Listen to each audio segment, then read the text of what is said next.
बंदे आजिज या रब कर मेरी तौबा कबूल। हजरत ख्वाजा मोहम्मद हसन शाह सूफिया और बेरिया के वास्ते। मकतूबे ग्रामी। सुल्तानुल आशिकीन हजरत मोहम्मद इनायत हसन शाह साहब किबला का एक मकतूबे ग्रामी जो हजरत मौसूफ ने अपने मुरीद सादिक हजरत सुल्तानुल औलिया किबला के खलीफा को लिखा था, अहले सिलसिला के लिए खास तवज्जो के लायक है। हमारा यकीन है कि इस पर अमल करने से दीन और दुनिया की कामरानी मिलेगी। मुलाहिजा फरमाइए। बरखुरदार लख्ते जिगर नूरे बसर मियाँ शाह हबीब अहमद साहब सलमा, आपका भेजा हुआ खत मिला और आपके हालात का पता चला। अल्हम्दुलिल्लाह बखैरियत हूँ। अल्लाह ताला खुश खुर्रम रखे और बामुराद करे, आमीन। 5 सफर को सूफी साहब बरेली से बसौड़ी शरीफ मुर्शिद नगर आए थे।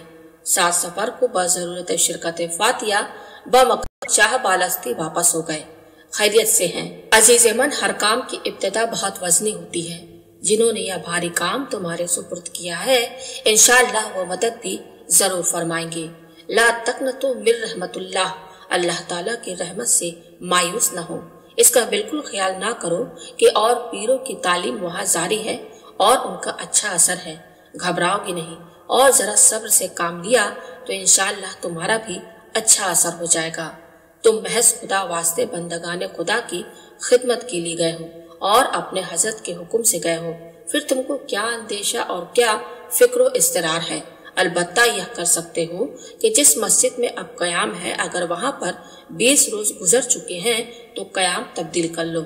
मेरे ख्याल में छावनी यानी सदर के किसी मस्जिद में कयाम कर लो तो मुनासिब होगा। जिक्र जली करने की छंदान जरूरत नहीं है। पासे इनफाज सारी रखो। बरज़ख़े शेख का हर वक्त ख्याल रखो। रात को तहज्जुद पढ़ लो और इस बात का जरा ख्याल ना करो कि तजुर्बा नहीं है। तजुर्बा तो काम करने से हो जाता है। सफर से तरक्की की सूरत पैदा होती है।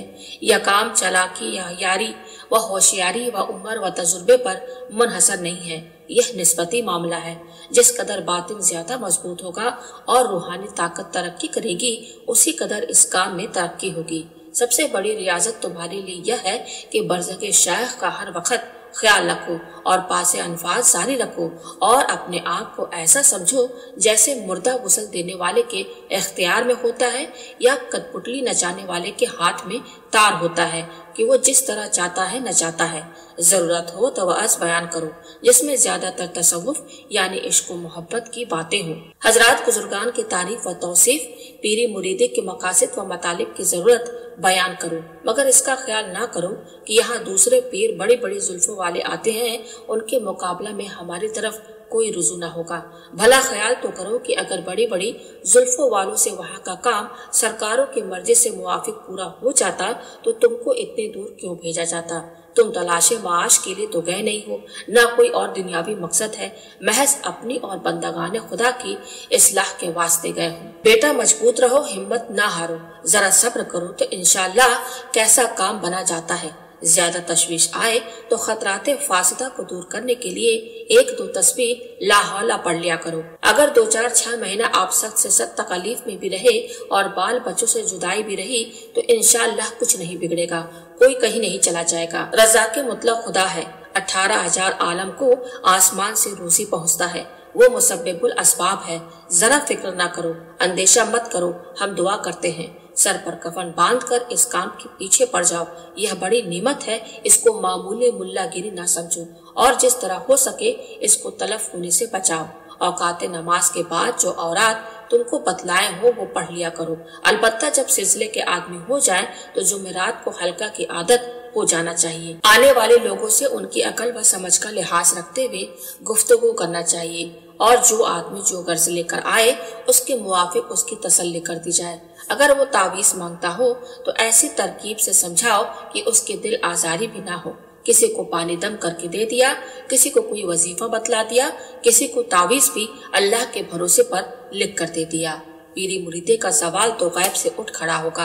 आपको कहने की जरूरत नहीं पड़ेगी कि तुम हमारे मुरीद हो जाओ। यह भी क्या कम है कि बुजुर्गों के करम से लोगों की आमदोरफ्त बराबर आपके पास रहती है। आपके सफर से असल मकसूद आपकी जाती इस्लाह है, उसके साथ ही बंदगाने खुदा की इस्लाह होने की उम्मीद है। इस रास्ते में बड़े बड़े मुजाहिदे और ज़ुहद रियासत करनी पड़ती है। तुम पर तो तुम्हारी कुव्वत से ज्यादा जिम्मेदारी नहीं, सिर्फ हिम्मत दरकार है। हिम्मत मर्दा मदद खुदा। इस वक्त अगर दिल मजबूत कर लिया और समझ लिया कि हम तो कफन बांध कर आए हैं और घर और आराम बाल बच्चों का ख्याल छोड़ दिया, तो इंशाअल्लाह ताला चंद रोज के बाद ही बिल्कुल रास्ता साफ हो जाएगा और अल्लाह ताला आराम की सूरत निकाल देगा।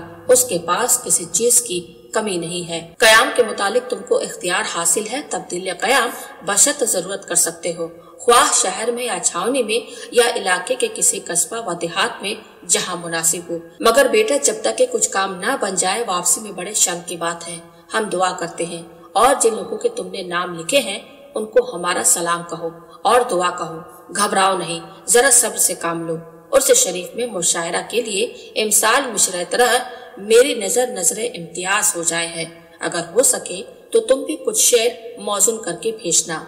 दुआ को मोहम्मद इनायत हसन अफी अनहो। कारीन कराम इस तहरीर से अंदाजा लगा सकते हैं कि हजरत सुल्तानुल औलिया किबला के पीर मुर्शिद का अंदाज तरबियत किस कदर उम्दा था। यह तहरीर उस शख्स के लिए तहरीर फरमाई गई है जो बज़ाहिर काफी फासले पर है।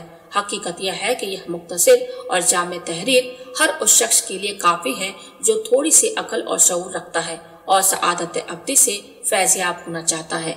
इस तस्वीर का एक रोशन पहलू और मुलाहिजा फरमाइए कि जब दूर रहने वाले के लिए इतना उम्दा अंदाज तरबियत इख्तियार किया गया तो वो हजरात जो कुर्बत की सआदत से बहरावर थे उनकी तरबियत कितने अच्छे तरीके से होती होगी। सुल्तानुल आशिकीन मोहम्मद इनायत हसन शाह किबला ने मुरीद सादिक सूफी मोहम्मद हसन शाह किबला को हाजिर बाशी के लिए फरमाया ताकि जाहिरी व बातनी तरबियत की तकमील हो सके, क्योंकि राह सुलूक में यही तालीम व तरबियत काम आती है जिसकी एक झलक आप मकतूब ग्रामी में मुलाहिजा फरमा चुके हैं। इसके बाद मुर्शिद ग्रामी ने 1925 के अवाइल में ज्वालापुर के लिए सफर का हुक्म फरमाया। इस मुबारक सफर के मुतालिक हजरत सुल्तानुल औलिया किबला ने इरशाद फरमाया, हमारे हजरत किबला ने हमसे फरमाया, सूफी जी एक जोड़ा कपड़ा और मामूली तौर पर जरूरत के सामान एक थैले में रख लो और ज्वालापुर जाकर सिलसिले का काम शुरू करो और देखो कलियर शरीफ में हजरत मखदूम अली अहमद साबिर कलेरी कद्दस सरहुल अजीज के आस्ताना मुबारक पर हाजिरी देना, इसके बाद ज्वालापुर जाना। चुनांचे हजरत सुल्तानुल औलिया किबला ने फरमाने मुर्शिद के मुताबिक हजरत मखदूम साबिर के आस्ताने आलिया पर हाजिरी की सआदत हासिल की। तबलीगी सफर के सिलसिले में हजरत सुल्तानुल औलिया किबला की सबसे पहली हाजिरी आस्ताना मखदूम साबिर पर हुई और ता हयात उर्स मुबारक के अयाम के अलावा दिगर औकात में भी हाजिरी का सिलसिला कायम रहा। मुर्शिदी व अकाई हजरत अलहाज सूफी अहमद हसन शाह किबला ने इरशाद फरमाया कि इस हाजिरी में सबसे बड़ी हिकमत यह थी कि बुजुर्गों का दस्तूर मुबारक यह रहा है कि जब किसी इलाके में वारिद होते हैं तो सबसे पहले उस इलाके के बुजुर्गों से रूहानी राब्ता कायम करते हैं। इस राब्ते की बरकत का मुशाहिदा आज भी किया जा सकता है। जमाना कदीम में सुल्तानुल हिंद गरीब नवाज हजरत ख्वाजा मोइनुद्दीन चिश्ती क़द्दस सरहुल अजीज के हिंदुस्तान की तरफ तबलीगी सफर के सिलसिले में लाहौर में हजरत दातागंज बख्श के आस्ताना मुबारक पर हाजिर होना और एक चिल्ला पूरा करना भी इस राब्ते की एक मिसाल है। आज भी हजरत दातागंज बख्श के आस्ताने आलिया पर ख्वाजा ख्वास खान हजरत ख्वाजा मोइनुद्दीन चिश्ती की चिल्लागाह मौजूद है। इसके अलावा दिगर बुजुर्गों के अहवाल कवायफ में इस किस्म के वाक़यात की निशानदेही होती है। इस दौर में रूहानी राब्ता के इस तरीका की तरफ लोगों की तवज्जो कम ही मबजूल होती है, जिसकी वजह से रूहानी फैजान का हुसूल और बेहतरीन शुमरात भी कमा हक़ नहीं हो पाते। आस्ताना मुबारक से हाजिरी के बाद हजरत सुल्तानुल औलिया ज्वालापुर के लिए रवाना हो गए। ज्वालापुर पहुंचने के सिलसिले में हजरत सुल्तानुल औलिया किबला ने इरशाद फरमाया, जब हम ज्वालापुर स्टेशन पर उतरे और स्टेशन की हुदूद से बाहर आके खड़े हुए सोच रहे थे कि अब किधर जाएं। यहाँ तो हर एक शय अजनबी थी, न किसी फर्द से जान पहचान, न किसी रास्ते के बारे में मालूमात और न यह मालूम कि किस जगह और कौन से मोहल्ले में जाना है। थैला हमारे हाथ में था और हम इसी फिक्र में खड़े थे कि अचानक एक साहब तशरीफ लाए। उन पर जज्ब की कैफियत थी। उन्होंने हमारे हाथ से थैला ले लिया और एक घोड़ा टांगे वाले को करीब आने का इशारा किया। हमको हुक्म दिया कि बैठ जा।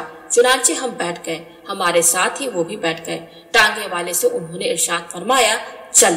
टांगा वाला चल पड़ा। लेकिन ताज्जुब की बात यह थी कि न उन्होंने टांगे वाले से फरमाया कि किस जगह और किस रुख पर चलना है, और न ही टांगे वाले ने दरियाफ्त किया कि किस जगह जाना है। टांगा चलता रहा और हम हैरत व ताज्जुब में मुस्तगरक रहे कि एक मकाम पर आपने फरमाया, बस। टांगा रुक गया। वो साहब टांगे से उतरे और उनके साथ ही हम भी टांगे से उतर गए। हमारे हाथ में थैला देखकर एक तरफ इशारा करके फरमाया, जा, और यह कहकर एक तरफ को चल दिए। जिस तरफ हमको इशारा किया गया था उस तरफ हम गए तो मालूम हुआ कि मस्जिद है। मस्जिद के दरवाजे पर पहुंचकर हम रुक गए। अंदर जाने की हिम्मत इसलिए नहीं हुई कि अभी नमाज का वक्त भी नहीं और हम यहाँ के लिए अजनबी हैं। मालूम नहीं यहाँ के लोग हमको मस्जिद में ठहरने देंगे या नहीं। हम इन्हीं ख्यालात में गुम थे। दरवाजे पर खड़े बड़ी देर हो गई कि अचानक फिर वही साहब तशरीफ लाए। अब की मर्तबा उनके हाथ में छोटा सा एक तबला या साज था जिसको बजाते हुए मस्ती में चले आ रहे हैं। हमको देखा तो कुछ फासले पर खड़े होकर फरमाया, वो चादर सट दे, यानी चादर हमको दे दे। हमने दूर ही से चादर उनको दे दी। वो चादर लपेटकर हमारे पास आए और फरमाया कि तू अब तक यही खड़ा है, अंदर क्यों नहीं जाता? और फिर हमारे हाथ से थैला लेकर हमको अपने साथ लिया और मस्जिद में दाखिल हो गए। थैला मस्जिद में रखकर वापस हो गए। हमने अंदाजा कर लिया कि वहाँ के लोग आपका एहतराम करते हैं, इसलिए हमारे भी हिम्मत ज्यादा हो गई कि चलो एक तारुफ की सूरत पैदा हो गई और अब हमको कोई कुछ न कहेगा। वरना इससे पहले तो हमारी यह कैफियत हो गई थी कि इस अजनबी माहौल में हम किसी से कहें और क्या कहें। यही नहीं बल्कि हमारी आंखें भी छलक आई थी। लेकिन अब एक इत्मीनान की कैफियत हासिल हो गई थी। हम मस्जिद में ठहर गए। जोहर की नमाज का वक्त आ गया तो हमने वजू करके नमाज बा जमात अदा की। कुछ लोगों ने महसूस किया कि कोई परदेसी है। नमाज के बाद एक साहिब ने हमसे कहा कि आप अभी यही ठहरे रहें, हम खाना लेकर आते हैं। हमने उन साहब से कहा, भाई हम खाना खाने के लिए यहाँ नहीं आए हैं। वो शख्स हमारी सूरत को गौर से देखता रहा और फिर खामोशी के साथ वापस चला गया। हम भी इत्मीनान से याद इलाही में मशरूफ हो गए। इसके बाद किसी ने हमसे खाने के लिए नहीं कहा और न हमने किसी से कुछ कहा। 2 दिन और 2 रात इसी तरह गुजर गए कि न कोई हमसे खाने के लिए मालूम करता और न हम किसी से कुछ कहते। भूख तो अपनी जगह शिद्दत के साथ मौजूद थी, लेकिन कुदरते खुदाबंदी से भूख के गलबे का एहसास हमको लब कुशाई के लिए मजबूर न कर सका। तीसरा दिन गुजरने के बाद जब रात आई तो तकरीबन 2 बजे रात को एक साहब 2 प्यालों में गरम गरम चावल की खीर लेकर आए और हमारे सामने रखकर बोले, आप ये नोश फरमा लीजिए। आज 2 रातों से हमको सोने नहीं दिया जा रहा है। कल शब में बहालत ख्वाब एक बुजुर्ग तशरीफ लाए और इरशाद फरमाया, हमारा बेटा भूखा है और तू आराम से सो रहा है, जा उसको खाना पहुंचा कर आ। हमने इस ख्वाब की तरफ कोई तवज्जो न दी, लेकिन आज फिर वही मंजर दिखाया गया और हम बहालत ख्वाब ही चारपाई से घबराहट में इस तरह उछले कि नीचे गिर पड़े। फिर हमने उठकर फौरन ताजा ताजा दूध लिया और चावल की खीर तैयार करके आपकी खिदमत में हाजिर हो गए। हमने खामोशी के साथ उनकी तमाम रुदात सुनी, उनसे कुछ न कहा और सुबह तक मामलात में मशगूल रहे। दोनों प्यालों में वो खीर उसी तरह रखी रही। फजर की नमाज के बाद भी हम अपने मामलात में मशगूल थे कि फिर वही हजरत तशरीफ लाए और हमसे फरमाया, जिंदगी की हिफाजत के लिए कुछ न कुछ खाना ही पड़ेगा। जिस्मानी सेहत के बगैर इबादत भी मुकम्मल तौर पर अदा नहीं हो सकती। जब बगैर सवाल किए खाने का बंदोबस्त हो जाए तो खाने में कोई हर्ज नहीं है। बकदर जरूरत खा सकते हो, अलबत्ता सवाल करना मना है। उनके हुक्म की तामील करते हुए हमने एक प्याले की खीर खाई और दूसरे प्याले को मस्जिद के इमाम साहब की खिदमत में पेश कर दिया। किसी मकामी शख्स से हजरत सुल्तान औलिया किबला का यह पहला तारुफ था। 3 शबान रोज गुजर गए। हजरत किबला नमाज, अशकाल व औरात में मशगूल रहते थे। न किसी से कुछ कहना सुनना और न कुछ लेना देना। हाज़रीन मस्जिद भी हैरत व ताजुब से इस अजनबी मुसाफिर की मसरूफियत का बगौर जायजा ले रहे थे, लेकिन किसी में यह हिम्मत न होती थी कि आपसे कुछ मालूमात कर सके। जाहिर सी बात है कि जिस शख्स ने 2 रात एक ही जैसा ख्वाब देखा था उसने अपने करीबी लोगों से इसका जिक्र किया होगा। फिर हर एक सुनने वाले ने अपने करीबी शख्स से इसका तस्करा किया होगा। इस तरह मिन जानिबिल्लाह हज़रत सुल्तान औलिया किबला की खामोशी लोगों की जुबान बनने लगी और कुछ लोग कुर्बत के मुतमन्नी होकर सोहबत अक़दस में बैठने की इजाजत के तलबगार हुए। इस तरह रफ्ता रफ्ता आपने भी अपने मकसद को जाहिर करना शुरू कर दिया اور حاضرین خدمت کو ذکر کی تلقین شروع کر دی، یہاں تک کہ 15-20 دن میں اچھا خاصا حلقہ ذاکرین کا بن گیا۔ روز بروز لوگوں کے رجحان میں اضافہ ہوتا رہا اور پھر آپ نے باقاعدہ لوگوں کو مرید کرنا شروع کر دیا۔ حاضرین خدمت میں سب سے پہلے عبداللہ نامی ایک شخص کو مرید کیا۔ اس نے خدمت اقدس میں عرض کیا کہ حضور اجازت دے تو اپنے گھر سے ماحضر لا کر خدمت اقدس میں پیش کر دیا کروں۔ آپ نے خاموشی اختیار کی، چنانچہ عبداللہ میاں ناشتہ اور کھانے کا اہتمام اپنی طرف سے کرنے لگے۔ اس کے بعد دیگر حضرات نے بھی بیعت کی خواہش ظاہر کی۔ اب آپ نے باقاعدہ سلسلے کی تبلیغ اور بیعت و ارشاد کا سلسلہ جاری کر دیا۔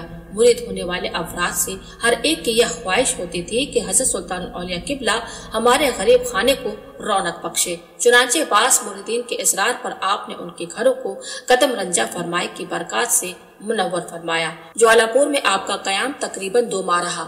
اس کے بعد مرشد گرامی کے یاد فرمانے پر آپ نے مرشد نگر واپسی کا ارادہ کیا۔ اللہ تعالیٰ کی شان رحمت دیکھیے کہ جو شخص 2 مہینے پہلے یہاں تنہا آیا تھا، آج اس کے گرد پروانوں کے ہجوم سے ایسا محسوس ہو رہا ہے کہ اپنے وطن سے نہیں بلکہ پردیس کے لیے رخصت ہو رہا ہو۔ سینکڑوں افراد نے باچشم تر آپ کو رخصت کیا۔ جوالاپور سے رخصت ہو کر آپ منگلور، جیلا، سہارنپور آئے۔ یہاں پر چشتیہ صابریہ قدوسیہ سلسلے کے ایک بزرگ حضرت مولانا قاضی اسماعیل صاحب قدس سرہ العزیز آرام فرما ہے، جو حضرت حاجی امداد اللہ مظاہر مکی قدس سرہ العزیز کے پیر بھائی اور حضرت میاں جی نور محمد جھنجانوی قدس سرہ العزیز کے خلیفہ ہیں۔ قاضی صاحب کے مزار اقدس پر حاضری کے بعد آپ کلیر شریف میں آستانہ مخدوم صابر قدس سرہ العزیز پر حاضر ہوئے، پھر یہاں سے مرشد نگر تشریف لائے۔ مرشد گرامی حضرت محمد عنایت حسن شاہ قبلہ نے حالات و واقعات سن کر مسرت اور اطمینان کا اظہار فرمایا اور دعاؤں سے نوازا۔ اس سفر کی کیفیت سے مرشد گرامی نے اندازہ لگا لیا تھا کہ آئندہ اس مرید صادق کے ذریعے سلسلہ عالیہ جہانگیریہ کو بہت فیض پہنچے گا۔ مرشد گرامی کے قدم بوشی کے بعد آپ اپنے گھر تشریف لے گئے۔ اس طرح سیرت فخر العارفین میں لکھی ہوئی پیشن گوئی کا نئی شان کے ساتھ ظہور ہوا۔